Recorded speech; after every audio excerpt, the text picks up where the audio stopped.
You mentioned the injury there, and obviously that is sort of the immediate red flag, if you like, around the Chiesa sign. And I want to touch on the tactical side of things in a bit more detail as we go along, Daniele. But to start with, do you think he's over that injury? Obviously, the ACL is such a bad one. He's picked up little muscle strains along the way since. Do you think the worst is behind him now in terms of injury record?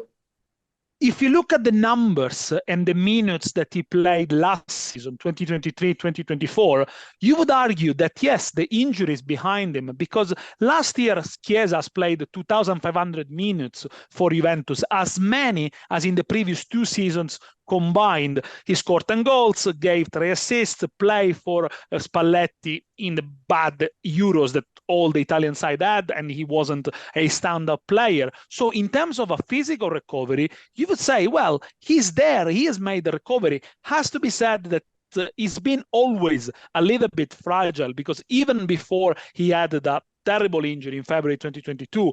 That season, he had already lost 8 games up to February due to muscular injuries. So he's been prone to injuries. But in terms of what he might have lost after that ACL injury is that explosivity, the half a yard of pace, the ability to burst into a run and take people on. Maybe he has lost a little bit of that.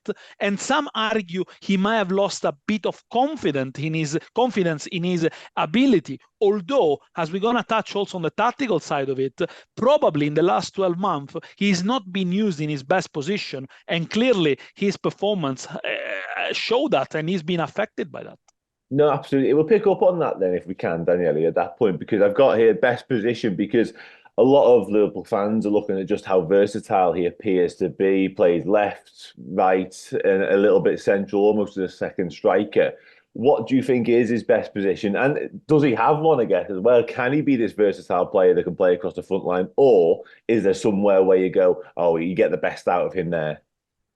Sometimes being a jack of all trades in football can be a great benefit, but also a curse, because if you're good at everything and not excellent at anything, then he might struggle. But I think there is one thing where Chiesa has been excellent and could be excellent.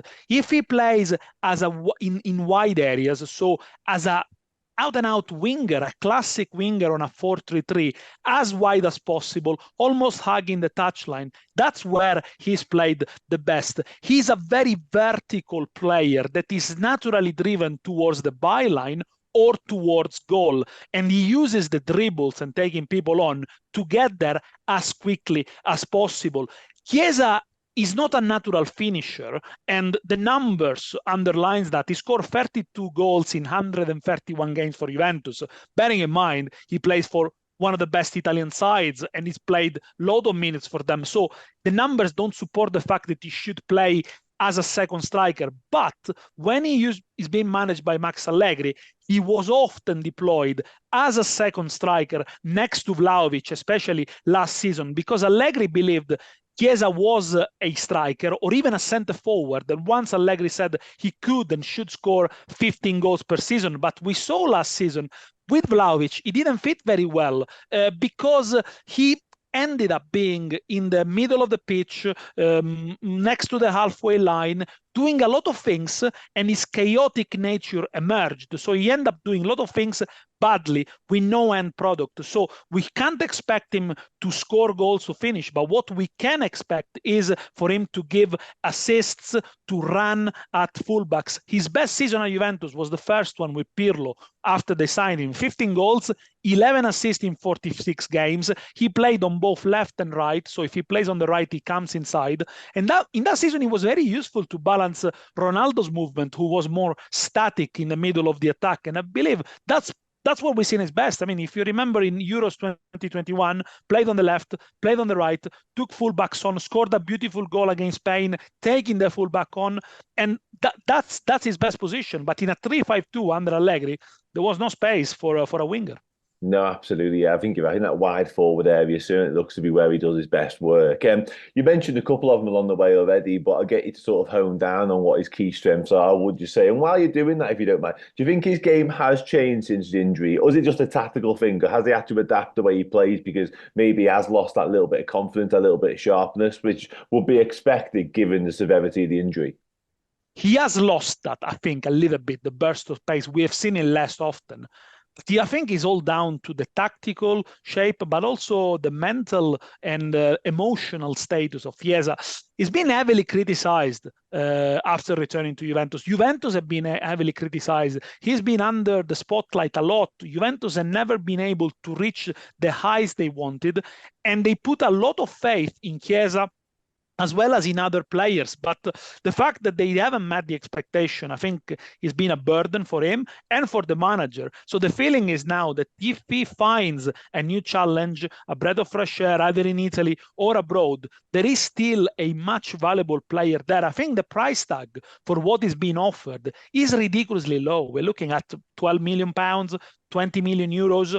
This is way below his real value. I remember, when he was at Fiorentina, he was the best Italian player we had, but he's an atypical player. It is a player that perhaps you don't see many of these anymore, these out and out wingers, the players that can really do well in those wide areas. You see more versatile attackers, but if a manager can fit them into the system, that would be great. Probably the Italian team that would have needed him most was or is Roma, because Roma have got the 4-3-3 system with a big center forward like Dobbik up front.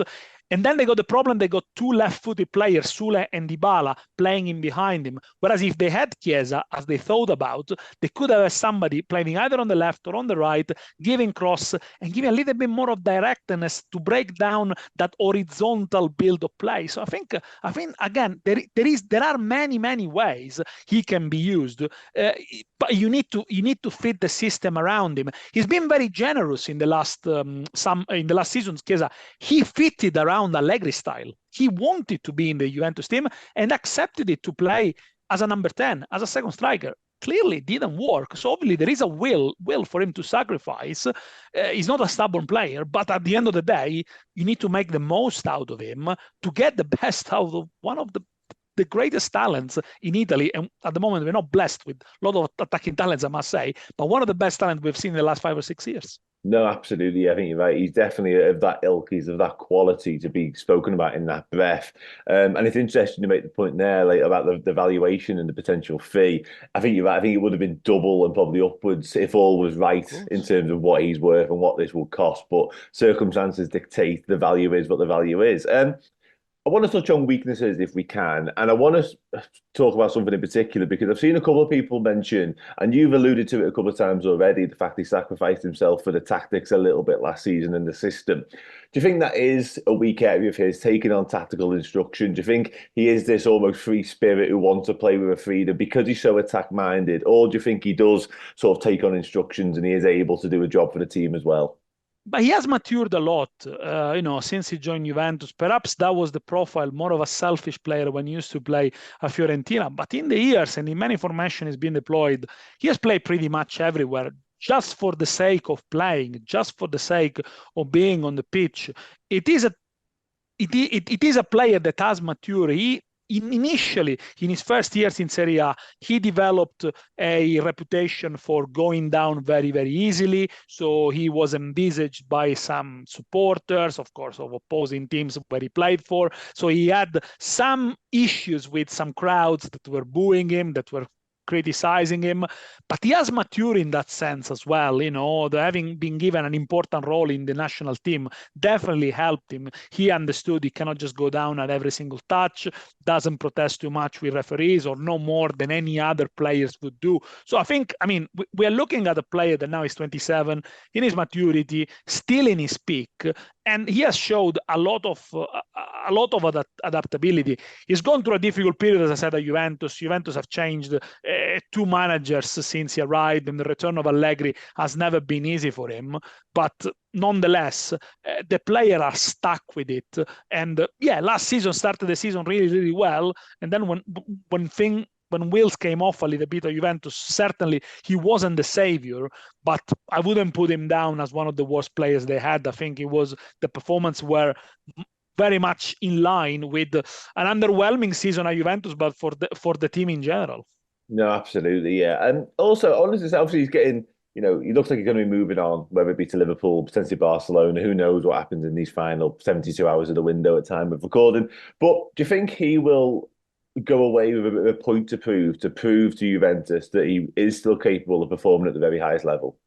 Absolutely. He will want to prove a point because, as we mentioned before, he wanted to stay at the Juventus with a higher salary that will take him into the bracket of the top paid players. I mean, for example, Vlahovic is paid almost double than him, and he believes he's more experienced, has won more at a personal level than Dusan Vlahovic. I mean, the stats goes to say. So obviously he wants a point to prove. And that's why I think the idea of him staying in Italy and maybe going to a rival of Juve, whether it's Inter, whether it's Roma, which are probably the only likely destination, I think might be still in his mind. But certainly playing in the Champions League, playing in the same competition where Juve have returned after a year absence will be a huge motivation for him. Barcelona is an interesting one. Perhaps the Barcelona lineup is slightly less crowded now that Gundogan has moved away. And I think there could be space for Chiesa in the lineup. Recently it's been Ferran Torres who played on the left, which is a not natural winger. I think Chiesa will fit a little bit better there, of course, with huge competition.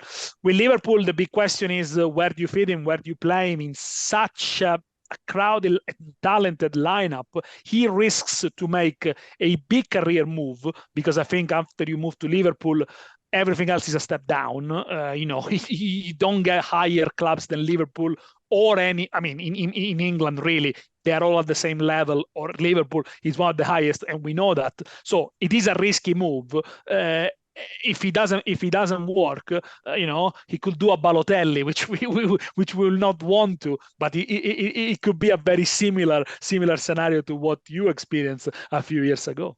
No, it's a fair point because he's in a very. I said this yesterday to somebody. He's in a very sort of luxurious position at the moment. As he's at Juventus, obviously one of the biggest clubs in Italy, perhaps the biggest. I don't want to speak out of turn, of course. He's got Barcelona, one of the biggest clubs in world football, wanting him. He's got Liverpool, another one of the biggest clubs in world football, wanting him. If this next move doesn't work for whatever reason, what happens next? I guess in his career is the point, really.